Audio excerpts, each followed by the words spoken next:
Hello, and welcome to our first session of the BIM Cafe by Knauf Insulation.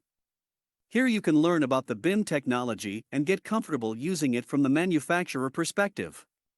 Today we are taking the first steps into BIM and one of the most common softwares used, Revit.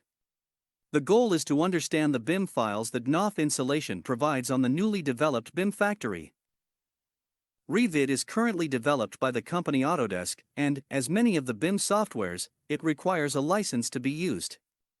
However, they granted a 30 days probation period to anyone who wants to start using it and test its environment. From the official Autodesk website, you can download the program and activate the trial license. It is a very simple and straightforward process, but just in case the links are on the video descriptions if needed.